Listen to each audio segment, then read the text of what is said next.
Is weird, odd, strange, or just plain bizarre is really your cup of tea? Then the Golden State Media Concepts Weird News Podcast will give you that fix. Can't believe it? Well, listen for yourself as we deliver the strangest news you definitely won't find on CNN or Fox. It's the Golden State Media Concepts Weird News Podcast.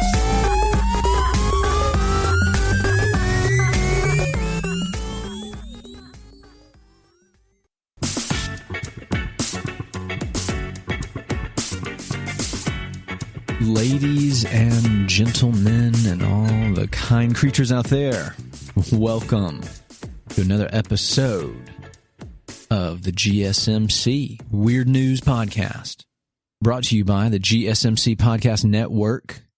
I'm your host, Mr. Mitchell, the Mitchster, the Mitchellmeister.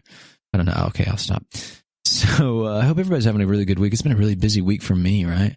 Is that what everybody says? Everybody's like, oh, my week is so busy. I'm busy. Busy all the time. Busy. I really am busy. I'm doing a lot of stuff. Obviously, I'm recording this podcast for you all, bringing you all the news, the weird, bizarre, crazy news. I'm kind of a weird and bizarre, crazy guy myself, so I think it fits, right? What have you been into this week? Encounter anything crazy or unusual? I feel like when you do encounter something weird and crazy, it sticks with you a lot more than like normal stuff would, right? Like if you went to the store and there's just a guy waiting in the bank, you're not going to remember that. But if you're waiting at the bank and this guy's in his underwear, I mean, you're definitely going to remember that, right? Hence the weird news. Bump. Oh man, I'm so glad I laugh at my jokes because nobody else does. Nobody. Help me. Oh, man. So I'm going to bring to you some pretty crazy weird news today. Today is we're going to do weird body parts, weird pieces of anatomy, weird things like, first and foremost, we're going to talk about a person that has 3 appendages, and it's the first time to ever have this. In fact, let me pull up my notes here. Let's see. Oh, so this is the first recorded male in history with 3 penises. I kid you not. 3 penises. Pretty crazy, right? I can't wait to get into the story. Are you excited? Are you excited to hear about this baby boy with 3 penises? I sure hope you are, because we're about to talk about it. And that's weird. Here's the thing. Before I came across this story, it's funny, my friend actually sent me this little piece from Reddit. If you don't have a Reddit account, I highly recommend it. Reddit, if you're listening out there, show us some love. Show GSMC some love. Or find me, do some sponsors with you. Something.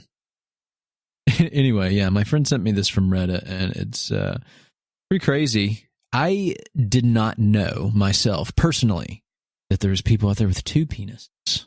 And I can't imagine that kind of life, right? Like how would you navigate? What would you do?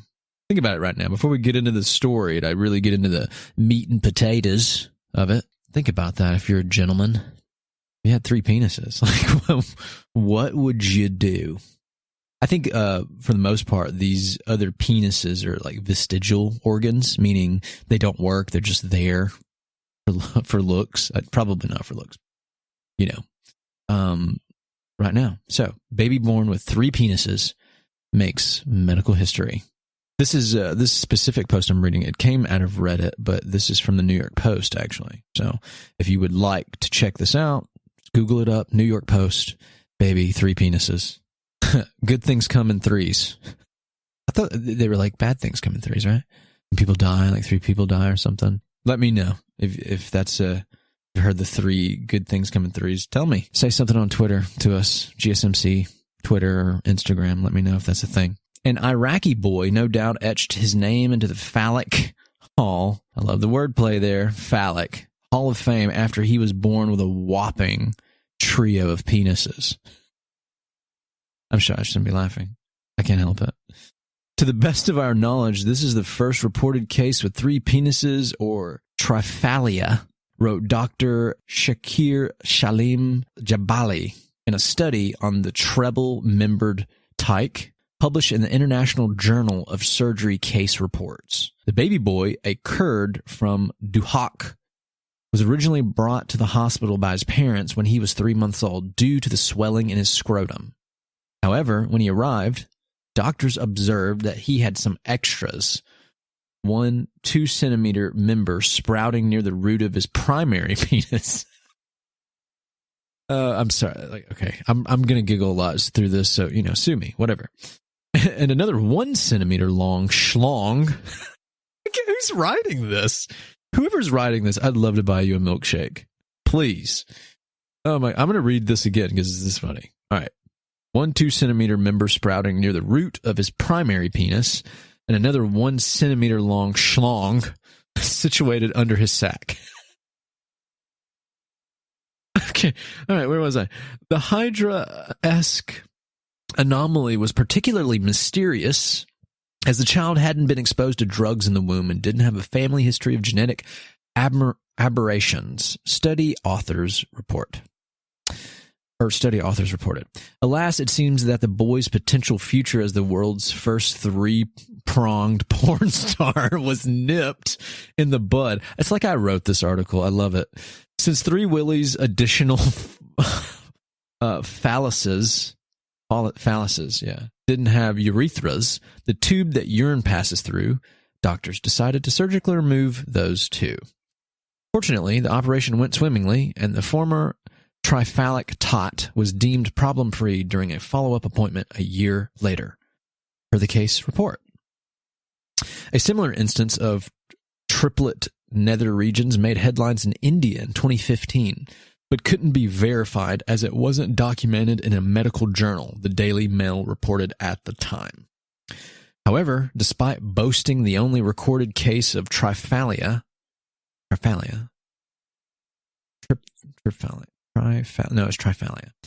this latest case study isn't the only multi-membered kid out there. First reported in 1609, the condition diphallia, or sporting a pair of penises, reportedly affects 1 in every 5 million to 6 million baby boys, with around 100 recorded cases reported in literature, according to the new study.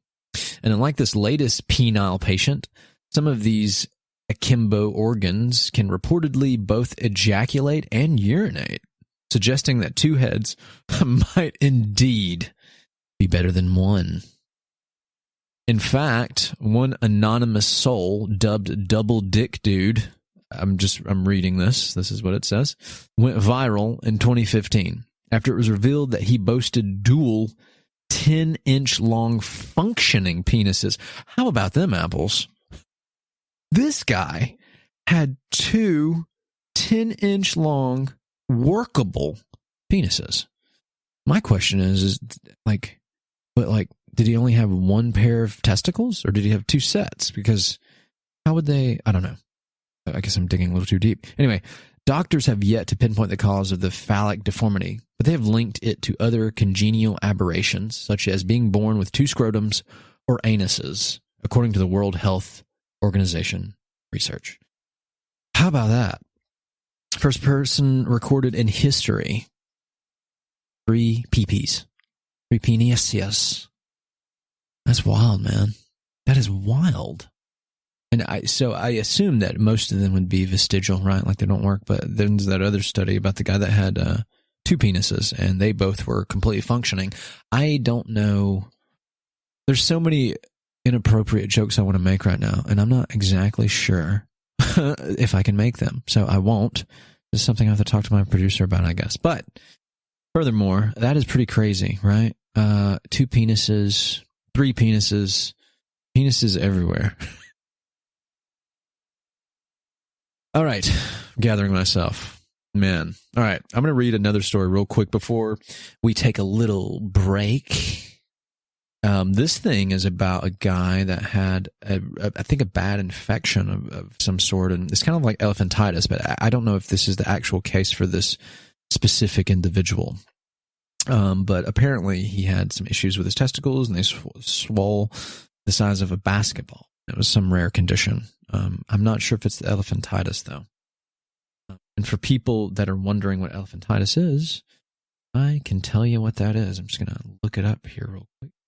All right, so elephantitis, scrotal elephantitis, actually, is a condition characterized by massive scrotal lymphedema with gross genital deformation.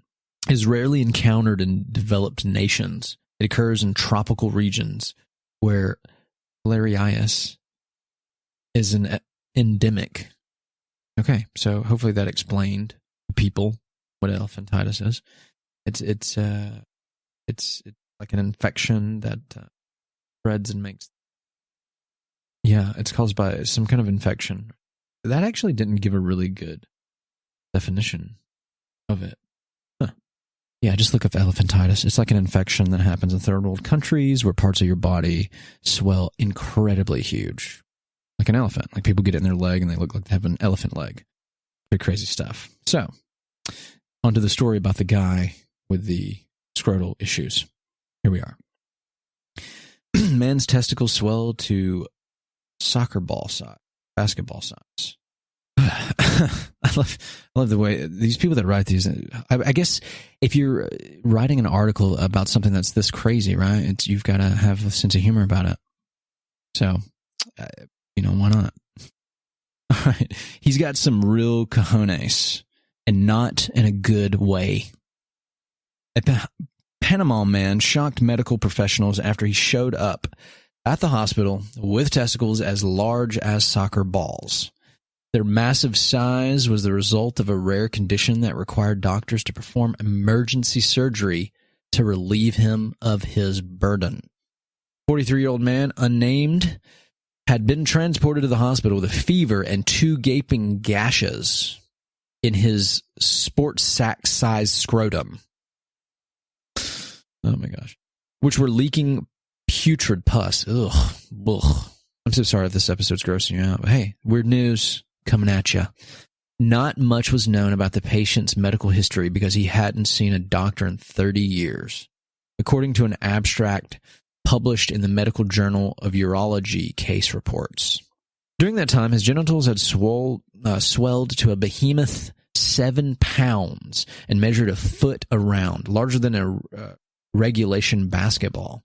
They became so cumbersome that the unfortunate soul's scrotum dropped to the floor and prevented him from moving without the aid of a walker, according to the study. Even worse, his own mother was forced to help him perform the most basic tasks. Doctors diagnosed the man with, Fournier's gangrene, a rare and life-threatening bacterial infection that attacks both male and female genitalia. Often caused by poor hygiene and sanitation, the ailment is particularly prevalent among elderly men living in developing countries, according to a 2012 paper on the infection. The patient's condition was complicated by grade 4 lymphedema, swelling of his groin and right leg, a designation usually reserved for sufferers of elephantitis, a mosquito-borne disease that causes the afflicted legs and genitals to swell. A CT scan further revealed a mammoth hernia in the groin and a 12.8 centimeter gas pocket under the skin and a veritable reservoir of urine that caused his kidney to balloon up.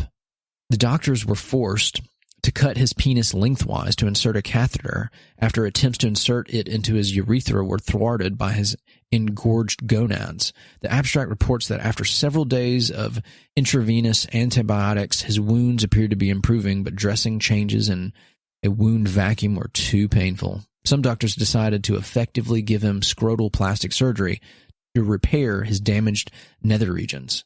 The patient was discharged 2 days later to a rehab facility, and when doctors last saw him 4 weeks after the operation, he was healing well with satisfactory functional and cosmetic outcomes. It's been an eventful time for male genitalia. Recently, men have been swarming plastic surgeons to have their genitals pumped up. Doctors and patients tell the Post. Yeah, this is New York Post too, by the way. P-shots, packaged plumbing fillers typically made with hyaluronic acid, are now taking off among lesser endowed dudes of all ages. And a veteran who lost the lower half of his body in an explosion recently received one of the world's first penis transplants. And he's calling it one of the best decisions I ever made. This surgery was a way for me to overcome the little subconscious voice, or whatever it was, that would always keep me feeling different from everyone else, the vet said earlier this month. So that story, the guy with the world's first penis transplant, we're going to get into that when we come back. But now we're going to take a little break on to our commercials and to our sponsors. Thank you for tuning in to the GSMC Weird News Podcast. Come back, and we're going to talk about the guy with the first ever penis transplant. Check us out. Be right back. Are you tired of the same old news? Are you sick of the seemingly endless political spin and negativity? The GSMC America's Still Beautiful podcast is a weekly news podcast covering all the top positive and uplifting news stories. We cover stories that will inspire, uplift, and remind you of the good in the world. Tune into the Golden State Media Concepts America's Still Beautiful podcast to get all the great and positive news stories of today. Download the GSMC America's Still Beautiful podcast on iTunes, Stitcher, SoundCloud, Google Play, or anywhere you find podcasts. Just type GSMC in the search bar.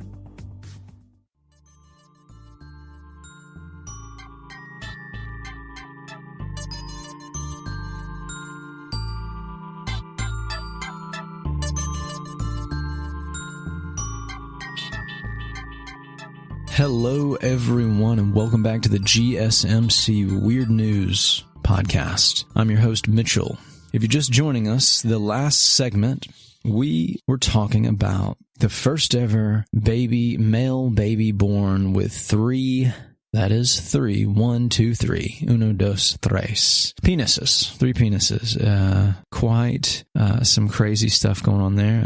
It was a really interesting thing. I was talking earlier about how I didn't even realize that there was people going around there with 2 penises. Like people with 2 penises. Although, I mean, it obviously makes sense. Mutations happen, especially weird, crazy things in third world countries where they're developing countries and there's health issues and stuff. And people tend to, have some crazy extra organs or appendages and all that stuff. But yeah, the last segment, baby born with 3 penises. So if you're just now listening to it, I'd go back and listen to that because it is very interesting, very informative, and a little doofy, a little wacky. But that's what we're here about. That's what we're all about. Wackiness, silliness, here at the GSMC Weird News Podcast. So on this segment, we are going to touch base. Oh, actually, and you know what? I forgot. It wasn't just about the baby born with 3 penises. I also covered a little bit about elephantitis. I didn't go into full detail about what that is, but you should definitely Google it. People that it's like this infection.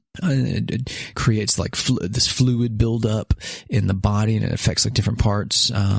There's many different recorded stories about gentlemen who have elephantitis in their testicles, and they have like these giant testicles. I think there's like a guy in like India, if I'm not mistaken, who has like the largest testicles in the world. It's a pretty crazy story. But the story that I was telling about was a gentleman that had some wild infection. He went to the hospital and his scrotum swole to the size of like larger than a regulated basketball. And it's pretty crazy. Also, at the end of that article that I was reading from the New York Post, there was one that segued into talking about a gentleman with, I think, the world's first penis transplant, if I'm not mistaken. And that's definitely something crazy. But that's what we're going to talk about on this segment. So the last segment, baby born with 3 penises and man with scrotum the size of a basketball.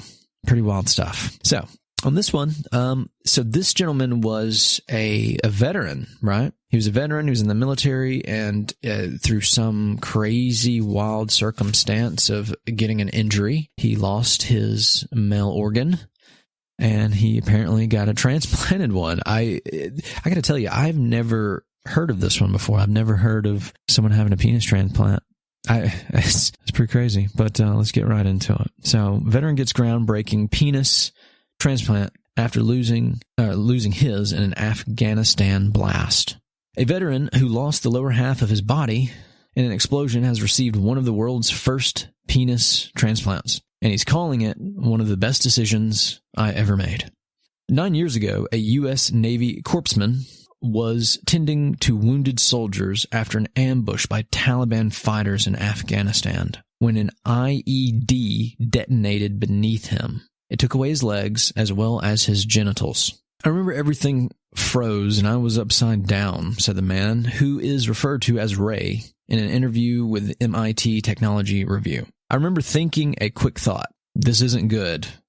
And then I was on my back. Can you imagine that? Like, have you ever thought about like what it would be like to be, this is why soldiers need a lot more respect, right? Like, think about what they're going through. Can you imagine just being over in another country, you know, in a war or what have you, and you're attacked by terrorists or an opposing military you're fighting with or whatever, and then a bomb just blows off next to you, and you know you fly from the blast, and then you wake up and you look down, you open your eyes, and the lower half of your body's missing. That's tough stuff. Like, what would you do? Not to, I want to make this grim, but I mean, this is real life, right? This happens to people. Sometimes I feel like people should think more about these kind of things because this is happening, right? How would you handle that? What would you do? Would you freak out? Anyway, moving on. In 2013, Ray met with a plastic surgeon, Dr. Richard Redditt of Johns Hopkins Medicine in Baltimore, to talk about his options. Redditt decided that Ray would be an ideal candidate to undergo a groundbreaking penis transplant. This was actually something that could fix me, said Ray, who is in his mid-30s and walks with 2 prosthetic legs. I could go back to being normal again. For him, it was almost either you do this transplant or you live the rest of your life with your defect, said Redditt. Until recently, the only treatment available for men in his situation would have been phalloplasty, a transplant of a makeshift member made of tissue, blood vessels, and nerves taken from a forearm or thigh, which requires an external pump to become erect. A penis transplant is far more complex than other types of organ transplants. Grafting a donor penis involves many different kinds of tissue and requires stitching nerves and blood vessels smaller than 2 millimeters wide. Jeez Louise. How'd you like to be the doctor to do that, man? Doing a penis transplant for somebody. Penis transplant for somebody, you have to stitch all these nerves together, and it's smaller than 2 millimeters. Man, that's crazy. Beyond me, right? That's why they pay them the big bucks, apparently. The threads are smaller than a human hair, said Redditt, that's the doctor. Unless you're under a microscope, you can't really even see them. I can imagine. At the time of that meeting, only one person had undergone such a procedure, and only 3 patients in the world have since then. Wow. So when he's talking to this doctor about getting a penis transplant from his accident, there had only been one other person that had undergone such a procedure. Well, I thought it was saying that he was the first one, though. Okay. Anyway, it says other 3 patients after this would follow. Okay. The first rudimentary penis transplant was performed in 2006 on a 44-year-old man in China, who reportedly soon had it removed at his wife's behest. I wonder why that was. Why in the world would that be a thing? The next took place in Cape Town, South Africa in 2014 from a 21-year-old who'd suffered gangrene after a botched circumcision. In 2016, doctors of Massachusetts General Hospital operated on a 64-year-old man who lost his penis to cancer. And in 2017, the same South African doctors from the 2014 transplant did so again on a 41-year-old man who also suffered from a circumcision gone awry. It took 14 hours for Redditt and his team to complete Ray's procedure. In March 2018, the most complex penis transplant to date, he said, and the first for a military veteran. Ray, who'd lost the entirety of his reproductive organs, was also given a new scrotum, but not testicles, for ethical reasons involving the donor sperm, according to his doctors. So he got a new penis and scrotum, just no testicles. The Technology Review reports that a total of 1,367 Americans in the military suffered major genital injury in Iraq and Afghanistan between 2001 and 2013. And experts say it's taking a major toll on a lot of veterans' mental health. They're asking where the testicles and the penises are.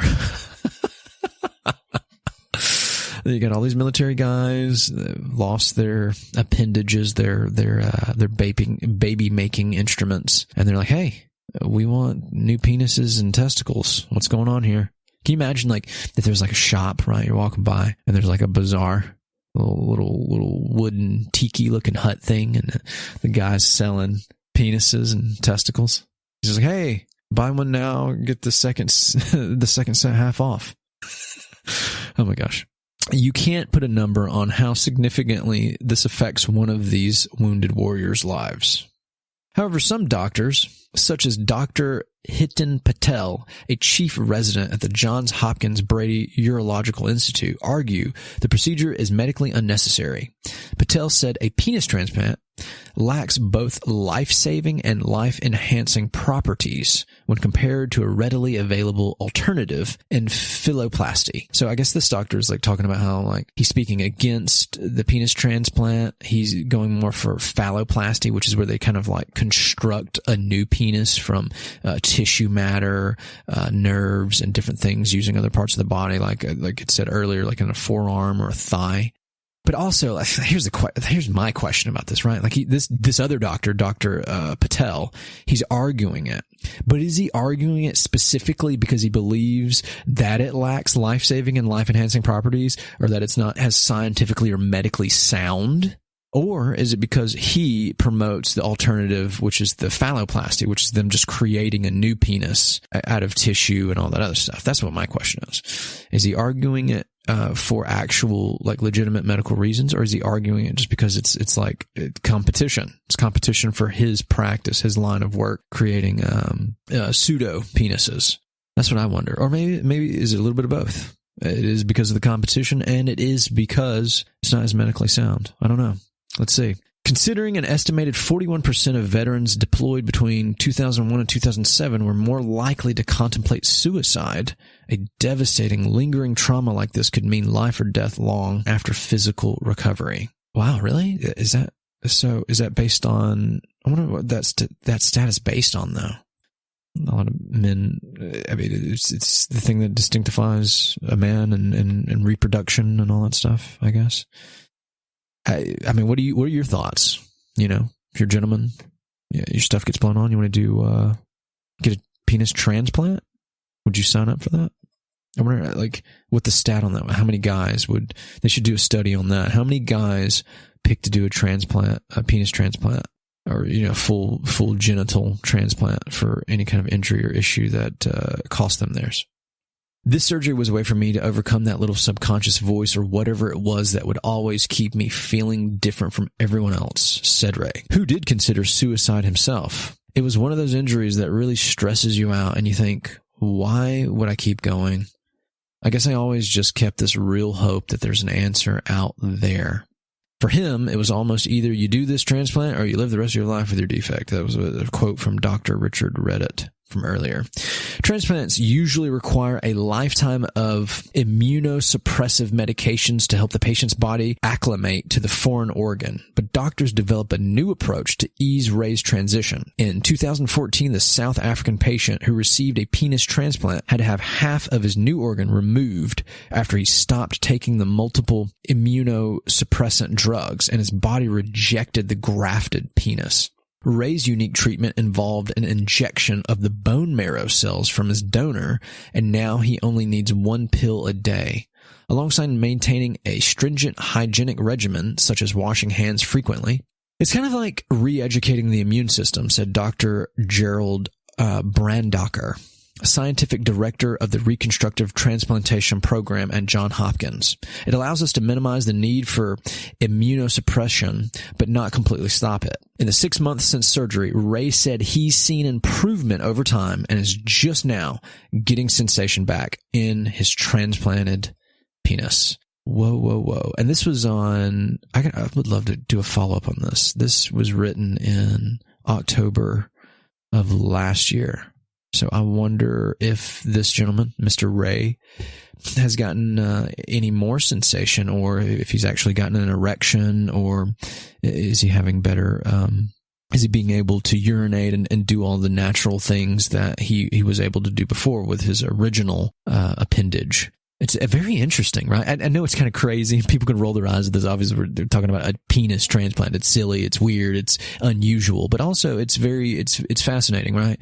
The things that modern medical science can do. I mean, obviously, someone losing their sex organ in a catastrophic or traumatic or terrible accident, especially in a time of war, I can imagine that being pretty tough having to deal with. But being able to have a new one, transplant. I mean, I guess it would be no different than someone, right? You get a heart transplant, right? Your heart's going out, and then you have a donor, and someone has a really good heart, and pun intended, really good heart, and you get a new heart. So this is kind of the same way, but it's a little different, right? Because the penis and testicles are they're external organs, and it's very interesting. So I challenge anybody to study more into this if you find it interesting. I know some people might roll their eyes and think it's kind of gross and silly. Some of it is, right? I mean, we're talking about weird news, but I find it very, very fascinating. And kudos to that guy for serving. And I think it's awesome that he's got a penis again. He's got a penis and a scrotum. And hopefully he keeps getting more sensation and stuff back in that. Look, we are going to take another break. When we come back, we're going to talk about the world's largest head. And I'm going to try to see if I can put some of the pictures for this one up on any of our social media stuff. It is wild, man. It looks like Brainiac not Brainiac. I'm trying to think of, what was it? Mars Attacks, where they have it's crazy. You have to see this picture, but this child with the largest head in the world. It's nuts. Anyways, we're going to go to a break and we'll come back. The GSMC Weird News Podcast. Tired of searching the vast jungle of podcasts? Now listen close and hear this out. There's a podcast network that covers just about everything that you've been searching. Hey! The Golden State Media Concepts Podcast Network is here. Nothing less than a podcast bliss with endless hours of podcast coverage. From news, sports, music, fashion, cooking, entertainment, fantasy, football, and so much more. So stop lurking around and go straight out to the Golden State Media Concepts Podcast Network. Guaranteed to fill that podcast itch. Whatever it may be. Visit us at www.gsmcpodcast.com. Follow us on Facebook and Twitter, and download us on iTunes, SoundCloud, and Google Play.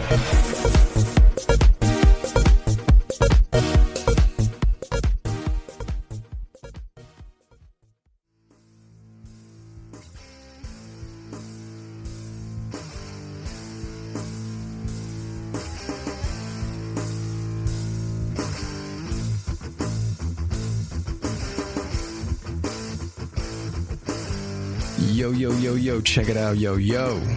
Welcome back to the GSMC Weird News Podcast. And if you're just joining us, we're talking about one of the world's first ever penis transplants. A U.S. veteran got injured in Afghanistan, had his legs blown off, and he also lost his testicles and his penis. When he came back to the States, he found a doctor who was able to do a legitimate penis transplant. And apparently it worked. Some crazy story. You got to check that one out. I mean, that was pretty wild. Pretty wild stuff. A legitimate, working, actual penis transplant. And one of the first in the world. And apparently there's other procedures. So there's the penis transplant, and then there's phalloplasty, where they construct a new penis out of tissues from skin and things like that from another part of the body, the forearm, the thigh. And there's some guys listening to this, oh yeah, mine's as big as a forearm or a thigh. Oh my gosh. Yeah, people like that really do exist. That's not just me being making a terrible joke. So in this segment, we're going to talk about the world's largest head. And this, the images to this they're very sad. And only because this poor child looks so miserable. This poor guy, this poor kiddo. He looks like, and this isn't making fun, but I don't know if you've ever seen that movie Mars Attacks. They have the giant, the giant brains in the head. That's what it looks like. This looks almost unreal. Looks like something out of some kind of science fiction horror or something. It's terrible. But this poor little boy, we're going to talk about, is the world's largest head, I guess, on record. But we'll jump right into it. Later on in this segment, we're going to cover 17 body parts you didn't realize had names. Also, later on, well, I'll tell you at the end what segment 4 is going to be about. It's going to be interesting. I'm kind of tapering off a little bit, I guess, in the gravity of crazy things, make it a little bit lighter. So, yeah, I don't know if people listen to this, a little bit hard for them to stomach listen to some of it because it can be a bit jarring. But, hey, this is what it's all about. You guys came here to listen to me talk about this crazy, wild, weird news. And that's what it's all about. All right, getting into it. A boy with the world's largest head has surgery to remove 3.7 liters of fluid from around his skull. Now, I don't know if you guys know how much a liter is. I hope you do. You get a liter, you get like a 2 liter of cola. They used to make 3 liters. They stopped doing that for health reasons. Trying to be more healthy, I guess. Anyways, 3.7, that's almost 4 liters of fluid from this kid's skull. That's crazy. That is crazy. So just fair warning, this is a disclaimer. I'm going to butcher these names, so bear with me. You can check out these I'll spell them out. So anybody that's way better at articulating words than I am could probably figure it out, or they could just Google it. Whatever. Mrityunjay Das. Mrityunjay. Mrityunjay Das suffered from a rare condition known as hydrocephalus. His head became so large that it was considered to be the world's largest. So really, I guess he's the largest head off of circumstance, right? It wasn't like he was born with an irregular sized skull or brain. It was circumstantial, like he had this fluid on his head. All right, doctors successfully removed 3.7 liters of fluid from around the toddler's skull, reducing his head size from 96 centimeters to 70 centimeters. A young boy from India has undergone successful surgery to correct a condition which saw him possess the world's largest head. So, Mrityunjay Das, who is just 7 months old and suffers from hydrocephalus, was relieved of nearly 4 liters of fluid, which inflated his face to the size of a watermelon. And it's really sad to see. If you guys check this story out, it's, like I said, it's on the Daily Mail. You can see exactly these photos. I might try to see if I can maybe post one of these on the GSMC social media sites, Twitter or Instagram or both, for you to see. As a result, the diameter of the youngster's head has been reduced by 26 centimeters. Okay,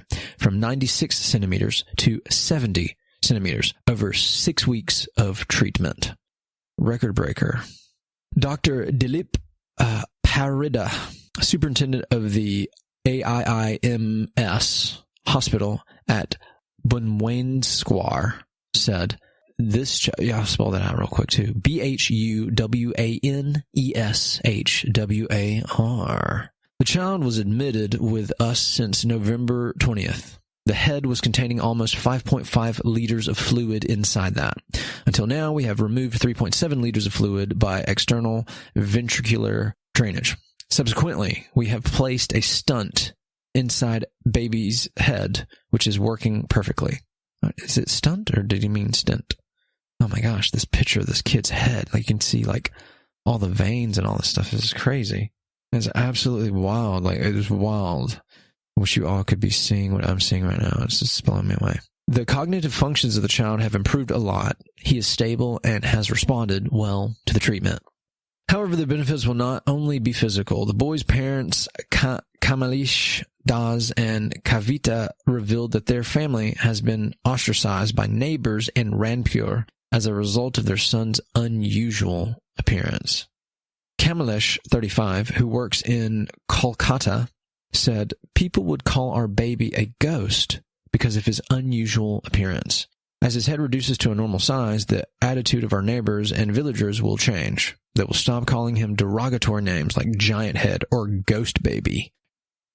The condition in the past, hydrocephalus was sometimes referred to as water on the brain. The word hydrocephalus comes from the Greek words for water and head. If left untreated, it carries the risk of long-term mental and physical disabilities as a result of the permanent brain damage. My goodness. The family, doctors, and nurses all helped to alleviate the pressure on the boy's brain. So they operated, and he is recovering.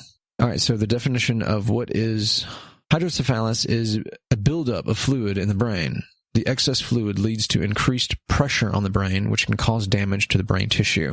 In the past, hydrocephalus was sometimes referred to as water on the brain, which is earlier what I was saying. The word hydrocephalus comes from the Greek words for water and head. However, the excess fluid is cerebrospinal fluid, not water. The main symptoms of hydrocephalus are headache, nausea, vomiting, confusion, and problems with vision. For example, blurred or doubled vision.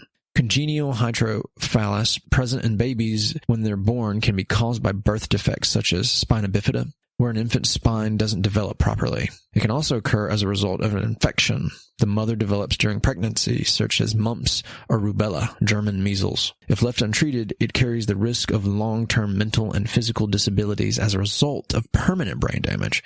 The key treatment for hydrocephalus is a shunt. This is a thin tube implanted in the brain to drain away the excess CSF, which is the spinal fluid. Anyways, the thin tube implanted in the brain to drain away the excess spinal fluid to another part of the body, often the abdominal cavity, the space around the bowel, where it can be absorbed into the bloodstream and dissipated. Wow, that is absolutely wild and incredible. It's nutty. All right, so moving on, 17 body parts you didn't realize have names. This is an interesting thing because I looked at this earlier, and I literally probably the bulk on this list, I literally was scratching my head at because I was like, wow, did not know that. Obviously aware of the specific body part, but did not know. Here we go. 17 body parts you didn't realize have names. What's that ridge above your lips called? Ever hear of an anatomical snuff box? Learn about those and more. Make a thumbs up sign and a hollow will form under the base of your thumb. Between two tendons, it's called the anatomical snuff box because people placed their snuff there before snorting in the 18th and 19th century. That is so crazy. All right. Popliteal fossa. More technically, the posterior knee, and less technically, the knee pit. This is a space between your knee where your leg bends. Also, another disclaimer, like I said, the pronunciations of this are going to be all over the place. Popliteal fossa. So that is your knee pit. That's the pit. That's the back part of the kneecap. Popliteal fossa. So, there you go. All right, next one. Acnestis. Acnestis. That itch you can't scratch has a name. In any animal, the acnestis is an area, I was going to spell this for you people, right? Acnestis. In any animal, the acnestis is an area of the back that can't be reached for scratching. In humans, that's between the shoulder blades. Well, how about that? Okay. Now, the philtrum. When the face of a human embryo comes together, the pieces meet in what becomes the cleft between the lips and the nose. Its medical term is philtrum, comes from the Greek word for love charm. So that's that little gap in between your nose and your lips. How about that? That's some crazy stuff. All right, glabella, also known as the mesophyron. This is the smooth space between your eyebrows where a unibrow would be. Glabella, Glabella. All right, next up is rasceta. Rasceta. Who knew the creases in your wrists weren't just called skin folds, but had a real name? Rasceta. Okay. All right. And let's see. Antitragus. You might already know that the tragus is the flap that sits in front of your ear canal, which you press on when closing your ears. The antitragus is the cartilage protection across from that. Interesting. Lingual frenulum. In general, frenum or frenulum refer to small ligaments that restrict movement. The most common example is the lingual frenulum, which attaches your tongue to the bottom of your mouth. Make sure you know this. All right. Suprasternal notch, also known as the jugular notch. This is the depression under the neck between your two clavicles. So that little gap right at the bottom of your neck is called the suprasternal notch. That's the best I got, people. I'm so sorry. All right. Columella nas. I'm just going to spell this. Columella-nasi. This is the name for the skin by the septum of your nose, which separates your nostrils. All right. Nidic. In some regions of England, the nape of the neck is known as the nidic. So it's just the nape of your neck. That's what the nape of your neck is called, the nidic. All right. Digitus secundus. You might call it your pointer toe or long toe, but the technical name is the digitus secundus. The other three small toes are digitus pedis, and tertius digitus, which is the digitus pedis tertius is the middle toe, the digitus pedis quartus is the ring toe, and the digitus pedis maximus is the pinky toe. The big toe is the hallux, or digitus pedis primus. Wow. Oh my goodness. Pate. P-A-T-E. That's easy. Not to be confused with the French pâté. Pâté. That's what it doesn't have the hyphen in it. Not to be confused with the French pâté. This refers to the crown of the head. So the crown of your head is called the pâté. All right. The lunula. The crescent-shaped whitish area at the base of your fingernails is called the lunula, which comes from the Latin word for little moon. A missing lunula is usually nothing to worry about, though its absence can be linked to anemia and malnutrition. All right, canthus. This is the point of your eye in both the inner and outer corners where the top lip meets the lower one. Canthus. All right, gnathion. The lowest point in the middle of your lower jaw. Gnathion. That's G-N-A-T-H-I-O-N. All right. Gynecomastia.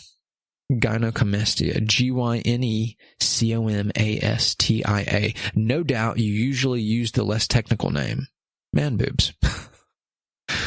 Oh my gosh. All right. So that's the 17 body parts you didn't realize had names. Did you learn anything there? I literally all of those, and I didn't know any of those was the thing. So yeah. Come back. Our last segment, we're going to talk about unbelievable people with unusual body parts. Crazy body parts I'm sure you've never heard of. Maybe you have, but yeah, it's some cool stuff. Stick with us. We're going to go to a break. We'll be right back. The GSMC Weird News Podcast. The GSMC Life and Happiness Podcast takes you on a journey of exploration. We'll discuss tried and true methods alongside the latest trends of how to best live your life to its fullest and happiest. From psychology to meditation, science to self-help books, the GSMC Life and Happiness Podcast will help you to discover what makes you happy and how you can live life being the best you possible. Download the GSMC Life and Happiness Podcast on iTunes, Stitcher, SoundCloud, Google Play, or anywhere you find podcasts. Just type GSMC in the search bar.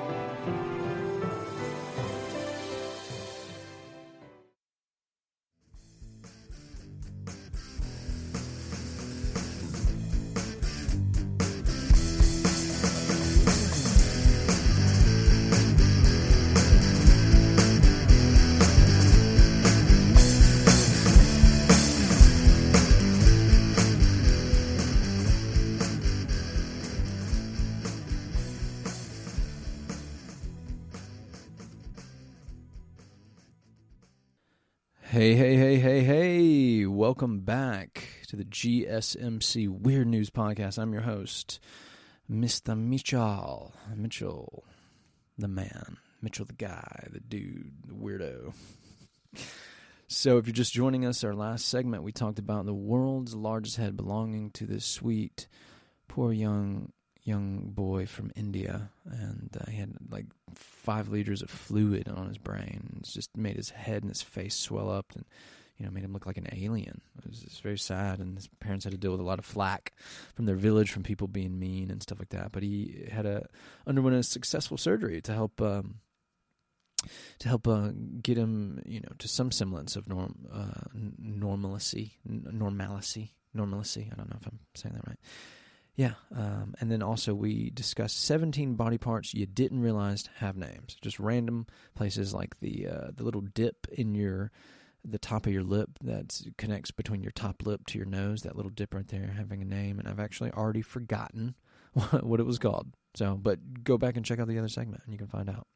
So on this last segment, we're going to talk about unbelievable people with unusual body parts. I don't know if it specifies more about like the people individually, or if it's just about like these unusual body parts that are mutations or something off the cusp of what would be normal in a general human's biology. But anyways, here we go. This comes from a website called Obsev, ABSEV, obsev.com, and written by a man named Matthew Lofhagen. Unbelievable people with unusual body parts. Everyone's body is unique, and some of us have beautiful differences that make us stand out from the crowd. Here are some of the coolest, most impressive, unusual bodies you'll see today. So you can actually go to this website, obsev, absev.com, and to check this out. Oh, you'd go to obsev.com/live/unusual body parts. All right, so an extreme hemangioma. This is the first one. And this lady that has this is named Jenna Amend. She was born with a condition called hemangioma, which is a kind of a large red tumor that grows on the outside of the body. In Amend's case, this appeared on one of her fingers, and after years of treatment, the entire finger was removed. The result is that she stands out from the crowd with her cartoon-like hand having just 4 fingers, which works perfectly fine, and is even her dominant arm. So, like, I'm looking at a picture of her right now, and, man, they removed her finger, like, it's a whole section, because her hand itself is smaller. Like, if you see her hand right now, she has 3 fingers and 1 thumb, but it looks natural. It's so crazy to see this picture. It looks natural. Wow. That's nutty. All right, moving on. Polydactylism. So this is, says, on the other end of the digital spectrum, this woman has polydactylism, which means she has an extra finger. This is not uncommon. It's suspected that Anne Boleyn, one of King Henry VIII's wives, had this mutation. It's often completely harmless and just makes you a bit better at playing video games. It's pretty funny, but actually I think that it's like a vestigial, like I'm looking at this hand right now, and so it has... There's the 4 regular fingers, the pinky, index, pinky ring, middle, index, and thumb. And then there's like a little tiny extra pinky on the pinky. And I feel like it doesn't work. It's just like an extra organ, an extra digit, an extra limb, to the hand, but it doesn't actually have functionality to it.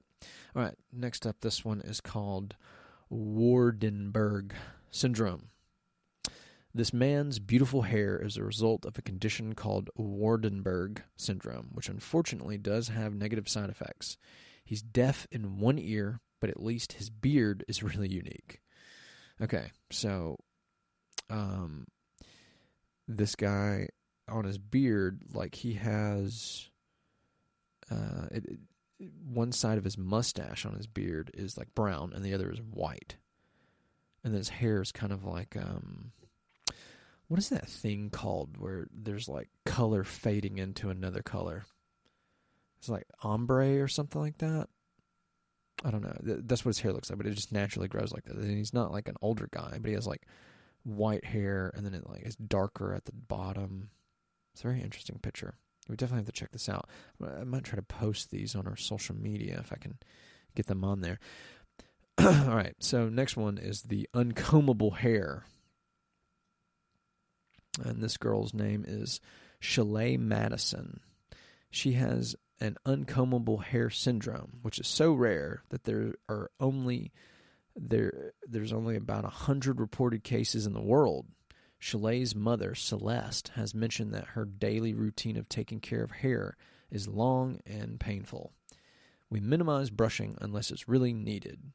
She posts photos of her daughter on Instagram to raise awareness for the condition and teach others how to manage similar hair. What is the name of the condition? How come they don't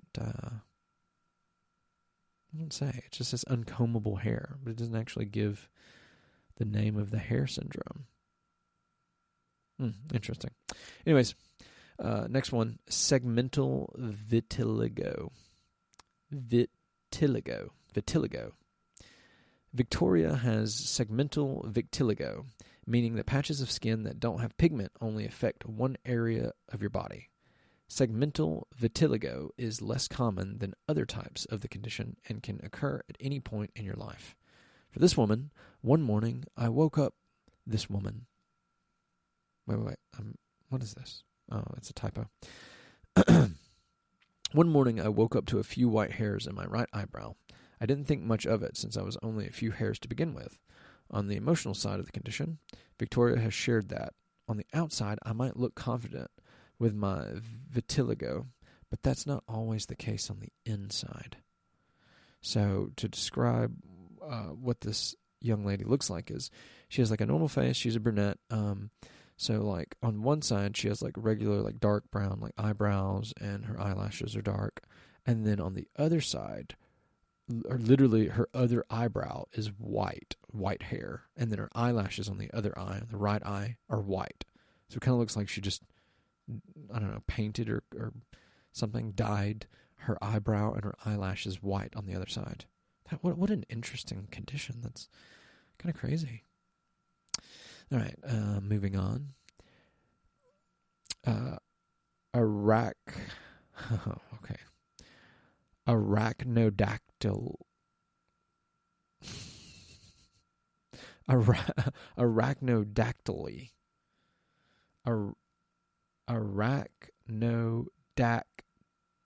Yeah. Arachnodactyly. Arachnodactyly. Say that 5 times fast. So it's spelled Arachnodactyly. And it's just some very weird-looking toes that point outward.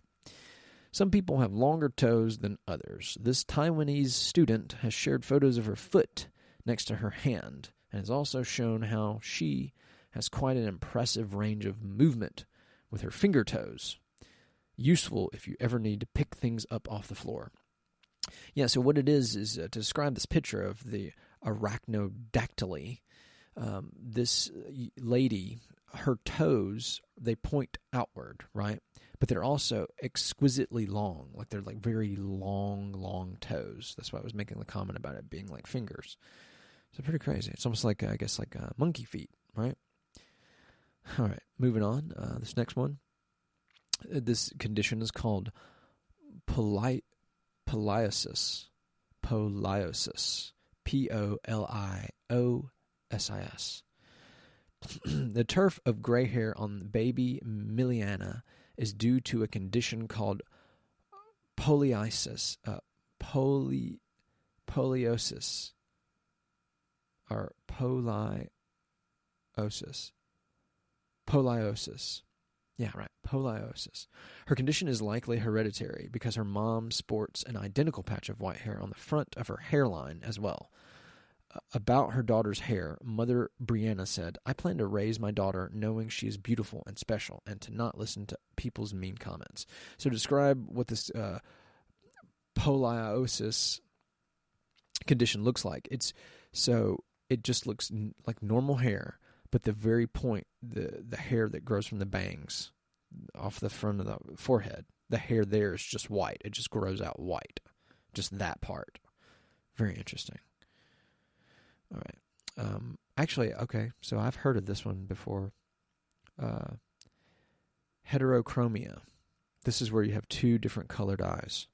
So this is what this next one is, heterochromia. Okay, model Sarah McDaniel has stated that her heterochromia iridium appeared a few weeks after she was born, and it wasn't until she started her modeling career that she really felt comfortable in her skin. Although her eyes are completely stunning, she has stated that if she could change it, she would if she could change it. McDaniel told Stylecaster, "I've always wanted green eyes. I think that's the most rare. Interesting color." So yeah, this individual, her eye color is, one is green and the other is brown. Let me zoom in on this. Yes, no. Yes, no. Okay, no. One eye is like a dark green, hazelish, and the other one's like this pale emerald green. It's very pretty. Heterochromia. I've always thought people that have the heterochromia, I've always thought that was beautiful. I've seen it in cats a lot. I've seen cats with the heterochromia. They have like one green eye and one blue eye, or one dark eye and one blue eye or something. I think it's beautiful. Okay. Vitiligo and pibolidism. Vitiligo and pibolidism. This is a similar from earlier, the vitiligo. Here's a cool example of two of these conditions. Samuel Silva has vitiligo, which causes the skin to lose some of its pigmentation. While anyone can have vitiligo, it's most notable in people with darker skin. In Silva's case, he also has pibolidism, which has produced a really gorgeous stripe of white hair to go with his beautiful face. It's no wonder he's become a popular child model. So to describe what this kid looks like, he has like down the center of his forehead, it's just like this patch of white skin. He has like a normal tan skin, but he just has this very pink, white, like almost albino type skin. It's just a stripe down his forehead, and then his hair has the just a streak of white in it. So this is a condition that where patches of your skin are just there's no pigmentation to it. And the pibolidism, I guess, is also that, but within the hair. Like there's sections of your hair that have no pigmentation, and they're just white. It's very intriguing looking. I can see why you'd be a model. All right, forked tongue. Redditor Emir Couch here shows off his incredible forked tongue. This is often a result of being slightly tongue-tied. Not badly enough to restrict speech, but enough to pull back on the center of the tongue slightly, creating a really cool snake-like appearance. So basically, this is pretty self-explanatory, folks. This is just a tongue that has a gap in the middle of it, like a lizard almost. And a lot of people can end up bending both sides, oddly enough. Can you imagine, like, having ice cream? You really tear that thing apart. You'd be like, oh, man. I feel like if they have, like, ice cream eating contests, and you had a forked tongue, you could probably be a champion. Try it out. If you listen to this, you got a forked tongue, do become a professional ice cream eater. It's win-win. All right, next, this thing just says the miracle baby. The so-called miracle baby, Eli Thompson, won widespread internet fame in 2015 when he was born without a nose. His online profile grew rapidly as his fans fell in love with this adorable child and his very unique set of challenges, including feeding and learning to speak. Sadly, Thompson passed away in 2017, but he will be remembered by many fans for years to come. It doesn't say what his condition was. This thing's kind of all over the place, right? It's maybe I should have did a better research before choosing this one to be the thing. But yeah, he just didn't have a nose. It's very sad. He passed away. All right, moving on. Distichiasis. I can't even begin to try to pronounce this. I'm just going to spell it for everyone. Distichiasis. Distichiasis. I don't know. Reddit user WubWub 789 has a very desirable mutation. And I can see why. I'll describe what this looks like in just a second. Distichiasis, Distichiasis, is a rare condition that causes several layers of eyelashes to grow next to each other. The result is a bushier, fuller lashes without any need for mascara. Yeah, all it is like double-layered eyelashes. Yeah, I'm looking at a picture of this lady's eye right now, and it just, I don't know, it just looks like she's got some more product in her eye. I mean, it doesn't really look that irregular. All right, webbed toes. That's not too unusual. I've definitely heard of that before. Webbed toes are by no means uncommon, nor do they tend to cause any problems most of the time. While their ability to help a person swim faster is debatable, it's not like most people can move their toes independently anyways. All right, and then piebaldism, which is what that one young man had, but he had it with vitiligo, which is on the skin. This one's just the hair. Sarah Jimenez Gallon is another person who has piebaldism, which causes the front part of her hair to grow without color. What's not to love about looking like one of the X-Men? It's so funny. Before I read that statement just now, I was like, oh, it's like Rogue from X-Men. She has like the white streak of hair coming out the middle part of her bangs. Yeah. Okay. Lazy eye. I've heard of that one before. Chameleon eyes. It's not too uncommon for humans to be able to move their eyes independently, although it is a bit weird to watch for anyone who's not used to seeing a lazy eye in action. All right, and then we have vitiligo, just that, which is the patchy white skin. The simply stunning Winnie Harlow has a vitiligo, giving her skin a distinct pattern that's unique only to her. While vitiligo is common and often can be seen on people's faces, around their mouths, everybody's different, making for a skin pattern that is one of a kind. So basically, it's just parts of the skin that have no pigmentation. They're just pale and white. Okay, here's something called all fingers. Oh my gosh. This is somebody with like extra pair of fingers. But they look workable though. Redditor Net Period was born with 5 fingers on each hand instead of thumbs. This was the least of his worries. As a child, he was also born with a heart defect, but now grown to be a perfectly healthy adult. Yeah. Oh, that's what it is. It's not an extra. It is an extra finger, but with the subtraction of a thumb. So basically, it's a hand with no thumb and 1 extra finger on each hand. It's pretty wild. Birthmarks, that's obviously, people know about birthmarks. Many people have birthmarks, but Alba Pergero has a lot more than average person. She's so invested in reducing stigma around her birthmarks that she's become a large part of the Bear Your Birthmark social media movement, which encourages people not to be afraid of the things that make them different. Yeah, she just has like a lot of different little marks on her, like all over her body. Birthmarks. Oram-Holt syndrome. Oram-Holt syndrome can cause the body to develop in strange ways, often resulting in too few bones growing in hands and feet. Each case looks unique, with this case resulting in just 2 fingers growing out of the person's left hand. Whoa.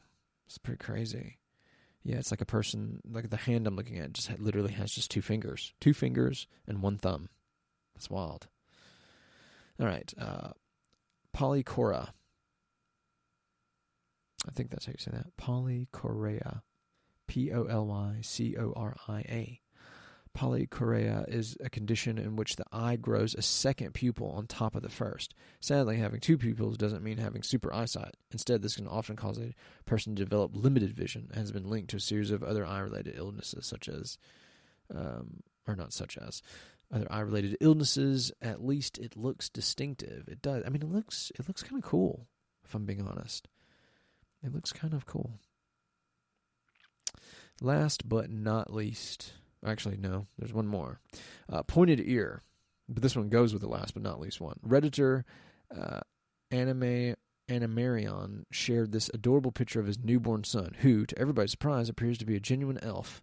This is a developmental abnormality that plenty of people wouldn't mind having. I hate that they don't give, like, the actual, like, the names, the medical or the technical and scientific names of these. That's what bugs me about this one. I should have chose a better one to go through. I apologize to my listeners out there. All right, last but not least, vampire teeth. On a related note, Amino user Tarmistia Tars has shown off pictures of her braces, which she got to straighten her natural vampire teeth. This will probably cause her to lose some credit in the goth scene, but it'll hopefully make it easier to lure unsuspecting mortals to her lair. Har, har, har. So basically this is just unusual sharp canines, like your canine teeth, the teeth that we use to tear and rip through food. They're just abnormally sharp and pointy, and that creates the vampire look to the teeth. So yeah, how about that? Pretty interesting stuff there. Unbelievable people with unusual body parts. You definitely got to check that out. To see the pictures is a lot more meaningful. Like I said, you can go to obsev.com/live/unusual. And that's spelled obsev.com/live/unusual. And you can see all these pictures for yourself. And it is, they're pretty wild. It's pretty interesting stuff. Hopefully you enjoyed today's episode. Crazy body parts, mutations, people getting penis transplants and all that kinds of stuff. It's crazy the way that works, right? And sometimes you got to feel for people like that, right? Because they stand out, and maybe not always in the best way. People fear things they don't understand, so it leads them to scrutiny over their unusualness, and that's not fair, right? Shoot, if I meet a guy with 3 penises, I have to shake his hand or something, right? But seriously, it's interesting the way the human body can change and mutate, and it's a crazy thing. What do you think about that? What do you think about today's episodes? Did it rattle you? Did it gross you out? Did it intrigue you? Are you going to look this stuff up? Do you yourself have a vestigial organ or an extra finger, or did you have some odd transplant? Tell us. Go to the GSMC Instagram page, Weird News, and go to the GSMC Weird News Twitter, and leave some comments. Tell us, or comment on the podcast itself, and tell us what you think about that. What did you think about the episode, and do you have any odd anomalies on your biology, on your body? We'd love to know. I'd love to know. I hope today you learned something. I know I did. I learned a lot about some interesting things. This crazy world we live in, right? It's filled up with all kinds of oddities, but it's not always a bad thing. Sometimes they can be very beautiful, right? Not to be too poetic about it, but that's just the way I feel about it. Anyways, I hope you really enjoyed today's episode. It's really great spending time with you. As always, thank you so much for listening to the Golden State Media Concepts Weird News Podcast, brought to you by the GSMC Podcast Network. And I would always like to remind you to please subscribe to the show and leave us a great review, or tell us how we can fix things. How can I be better? What would you like to hear about also? Is there any things that crazy news that you'd like to hear about? I'd love to articulate it for you and get it out there. I really appreciate it. Also, you can visit us on our social media, on Facebook, Twitter, and Instagram. Thank you so much for tuning in with me today. This is Mitchell signing off, saying I hope you have a lovely, lovely, lovely week. Peace out.